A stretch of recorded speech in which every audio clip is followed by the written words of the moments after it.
Hey everyone, hope you all are well.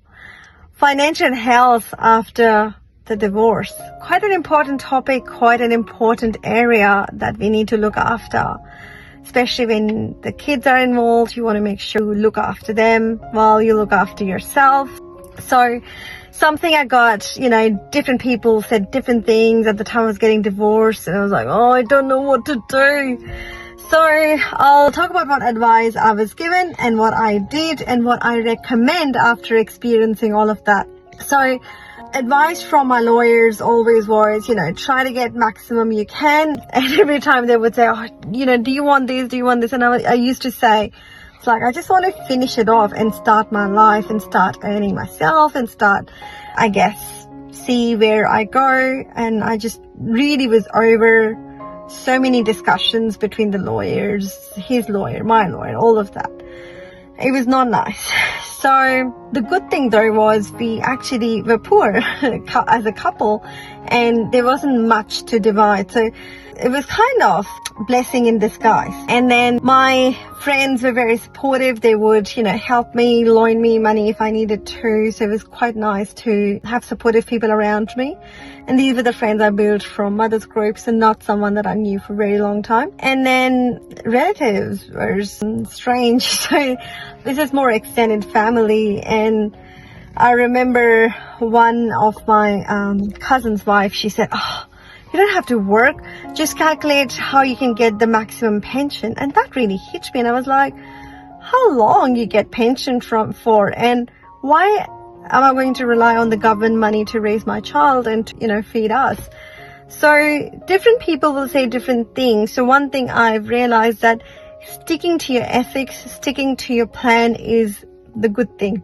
So I think I only got pension for maybe 3 to 6 months, and then I didn't need it, which was amazing. It was good that I was, it was available. Again, everyone is at a different stage. There's nothing wrong in taking those benefits because you've paid tax for that long. So I'm not against it. My divorce happened when I was younger, and it was, again, the benefit at that time was I had a lot more energy to go out there and work and start something new.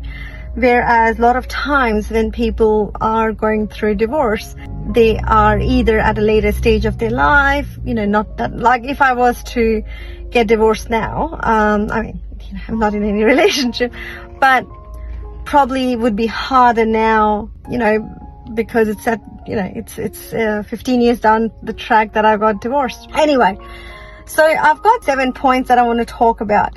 Point number 1, when you are thinking about your financial health after your divorce, what you want to do is, because it's quite common for us to be panicked in that situation, especially when the finances were kind of combined.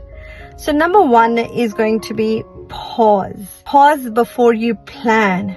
So don't rush into anything. Think exactly what you want to get, where you want to get to, and don't make rash decisions, sleep over decisions. Seriously, a lot of times I've made rash decisions and I have then repented. So pause and plan. Number 2 is know your numbers.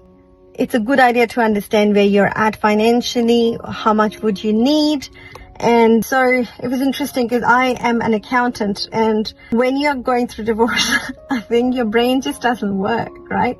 So it was my colleague who was an accountant as well. She said, Neha, all you need to do is like something so basic, she said to me, and I've been following that since. She said, all you have to do is calculate exactly how much you need for your basic living and just make that much for some time until you are okay emotionally, your son's okay emotionally. And I was like, wow, that's all I need to do. It's easy. So we calculated backwards and did work only what I had to, and then slowly started to build business and wealth and whatever. But that waited, and that was the right thing to do, where at that point in time I needed positive people around me, I needed to be able to socialize, and then business happened after. Number 3 is rebuilding cash flow and stability. So once you've come into the format of earning enough to be able to pay for expenses, then you plan, okay, for the next 3 months, this is what I'm going to do. And in next, following 6 months, I'm going to start building the reserves, and then next following 6 months, this is what I'm going to do. So I started building. I used to save like mad, which really helped me. I think I was part-time role where I was able to actually purchase my first investment property because of the savings. So it was a bad investment. I sold it at a loss, but you know, it was still good. It was a decision. You learn out of it and just move on. Next is redefining financial goals. So as a couple or a family, you have different financial goals. Redefining financial goals, seeing what you exactly want. How much money do you want? What kind of lifestyle do you want? Because they're all connected. You want to redefine your financial goals based on your new lifestyle. And it's a good thing. Don't think it's a bad thing, okay? It's positive. Then you want to start planning for long-term stability, because let's just say you've got your initial 3 months off. Now you've started saving money, and then you start thinking, okay, what is my long-term stability looking like? When I purchased my investment property, I thought that was my long-term stability. You will see you redefine as you go. It always gets better.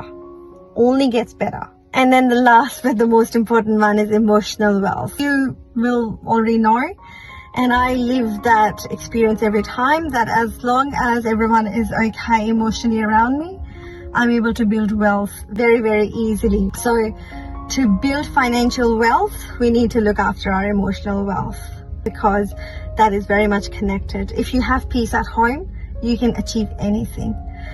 If there's no peace within yourself or within your home, it's really hard. Okay? Well, that is it from me today. I hope you found some ideas on creating that financial stability and emotional stability for your life after you go through big life transformation with divorce. Thank you so much, and I'll see you next time. Bye-bye. Thank you for being here. Remember, you're not broken, you are becoming. You chose to pause, you chose to feel, you chose to rebuild. You are loved, you are seen, you matter. I believe in your rise and the soft power of healing on your own terms. So go inwards and rediscover the beauty that's been with you all along.